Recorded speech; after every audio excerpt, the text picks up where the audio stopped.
अगर आप इंडिया से हैं तो आपने ये ज़रूर सुना होगा, जैसे किसी का आशीर्वाद फलता है, वैसे ही किसी का श्राप भी फलता है। आज की ये कहानी ऐसे एक श्राप पे आधारित है। डर ए हॉरर पॉडकास्ट, कहानियाँ हिंदी में, सीजन 1, एपिसोड 1, खूनी गुड़िया। वर्ष 1900। रमीना नाम की एक वेश्या हुआ करती थी, जो सब मर्दों की इच्छा पूरी करती थी। उसके द्वार पर आया हुआ मर्द कभी भी नाराज नहीं लौटा था। वो वेश्या इसलिए नहीं बनी थी क्योंकि उसको इसमें मजा आता था। वो वेश्या बनी थी क्योंकि उसके अपने पति ने उसको धोखा देके वेश्या बाजार के किसी दलाल को बेच दिया था। उसने वहां से भागने की कोशिश कई बार की, लेकिन उसको हर बार असफलता ही मिली। एक दिन पता चला कि वो किसी बड़े रहीश खानदान के बिगड़े हुए औलाद के बच्चे की मां बनने वाली थी। और ये रहीश खानदान और किसी का नहीं, पर शहर के मशहूर व्यापारी गोपीचंद का था। और उनके बिगड़े हुए औलाद का नाम था मंगल, जिसको जुए, दारू और लड़कियों में पैसा उड़ाना बहुत पसंद था। मंगल रमीना से शादी करने के लिए राजी था, पर गोपीचंद इस बात से गुस्सा थे। एक वेश्या को वो अपने घर की बहू नहीं बनाना चाहते थे। एक रात अमावस के सन्नाटे में गोपीचंद कुछ उपहार लेके वेश्या बाजार पहुंचे, कुछ इस तरह कि कोई उन्हें देख ना ले। उन्होंने वेश्या की दलाल गजकामिनी को कुछ पैसे दिए और उसको अपनी जबान नहीं खोलने के लिए कुछ और ज्यादा पैसे दिए। गोपीचंद उपहार लेके रमीना के कमरे में दाखिल हुए। रमीना उस वक्त अपने बिस्तर पे बैठी हुई थी, बिना कपड़े पहने। उसने तुरंत ही कंबल खींच के अपने आप को ढक दिया। आज के बाद तुम्हें ये सब करने की जरूरत नहीं पड़ेगी। गोपीचंद के ये शब्द सुन के रमीना ने उनकी ओर देखा। गोपीचंद उपहार का थाल लिए हुए खड़े थे, जिसमें गुड़िया, कुछ खिलौने और आभूषण थे। मैं कुछ उपहार लाया हूं मैं तुम्हारे लिए, रमीना मुस्कुराई। गोपीचंद उपहार लेके आगे बढ़े। रमीना के नजदीक खड़े होके बोले, और एक विशेष उपहार है, और उसके लिए तुमको अपनी आंखें बंद करनी पड़ेगी। जैसे ही रमीना ने हिचकिचाते हुए ही सही पर आंखें बंद की, वैसे ही गोपीचंद ने उपहार के थाल में से चाकू निकाला और रमीना की गर्दन पे फिरा दिया। रमीना आंखें फाड़ के गोपीचंद को देखने लगी। खून नदी के पानी की तरह उसके गले में से बह रहा था। गोपीचंद ने उसको हंस के कहा, तुमने सोच भी कैसे लिया कि तुम जैसे को मैं अपने घर की लक्ष्मी बनाऊंगा।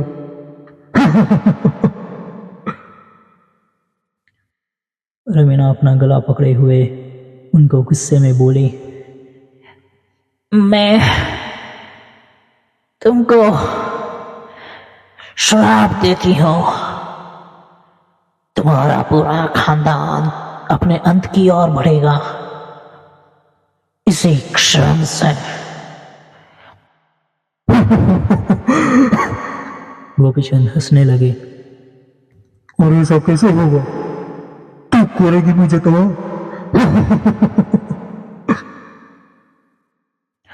हाँ, रमीना बोली, जब तक मैं तुमको तबाह नहीं कर देती,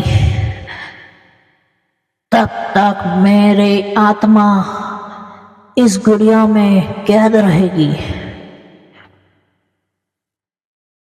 चल चल, गोपीचंद बोले, तेरे जैसी और तेरे जैसे श्राप देने वाली कहीं देखी है मैंने। तो ये तेरा श्राप कुछ नहीं बिगाड़ सकता मेरा।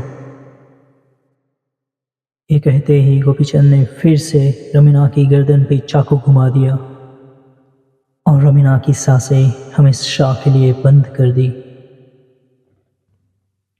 कुछ घंटों बाद जब गोपीचंद अपने घर पहुंचे, तब उनकी पत्नी को उन्होंने मरा हुआ पाया।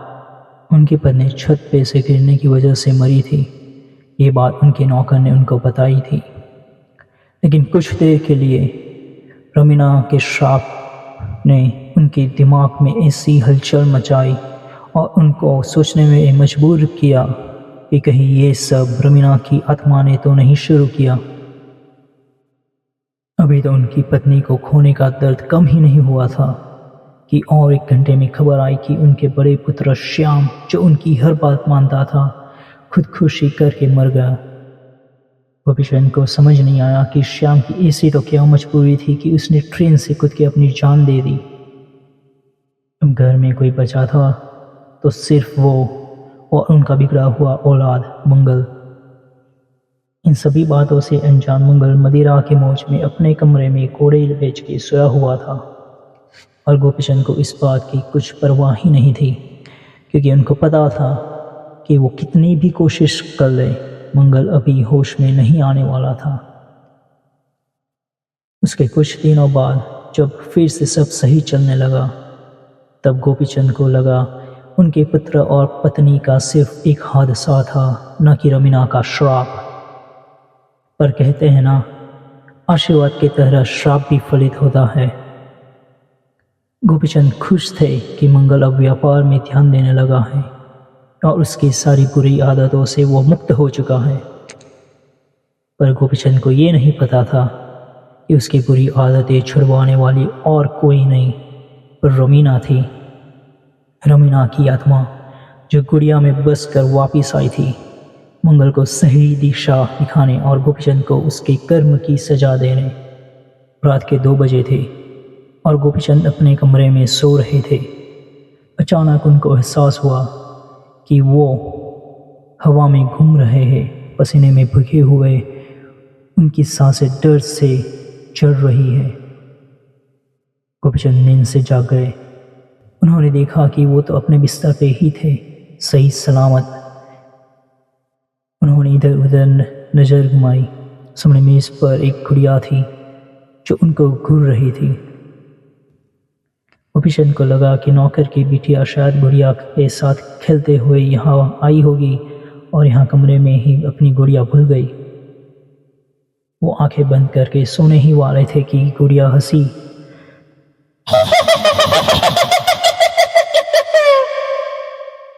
गोपीचंद की आंखें डर से खुली की खुली ही रह गई। ऐसा लग रहा था कि डर से उनकी सांसें कभी भी बंद हो सकती है। मैंने कहा था ना, मैं आऊंगी। गुड़िया ने उन पे छलांग लगाई। गोपीचंद डर के मारे हिल भी नहीं पाए। गुड़िया उनके चेहरे के सामने हवा में रह के बोली, आ गई वापस और शाप पूरा करने। गोपीचंद के होठ वैसे कांपे कि जैसे वो कुछ बोलना चाहते थे पर बोल नहीं पा रहे थे। तुमने कहा था मेरी जैसी तुम्हारे घर की बहू नहीं बन सकती, पर देख, मैं इसी घर में बहू बन के आई और तेरे बिगड़े हुए औलाद को सही रास्ते पे भी ले आई। गोपीचंद की आंखें गिली हो आई, जैसे कि वो रोने वाले थे अभी। मुझे माफ कर दो। अंततः गोपीचंद बोले, मैं यहाँ माफ करने नहीं, पर मेरा बदला लेने आई हूँ। ये कहते ही गुड़िया ने गोपीचंद का सिर धड़ से अलग कर दिया।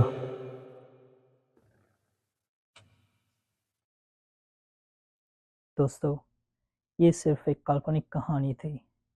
इसका किसी भी जीवित या मृत व्यक्ति से कोई भी संबंध नहीं है।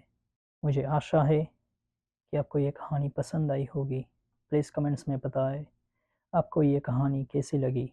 मैं और कहानियाँ लेके वापस आऊँगा, तो सब्सक्राइब करना मत भूलना और बेल आइकन पे भी प्रेस कर देना। मिलते हैं अगले हफ्ते और एक डरावनी कहानी के साथ।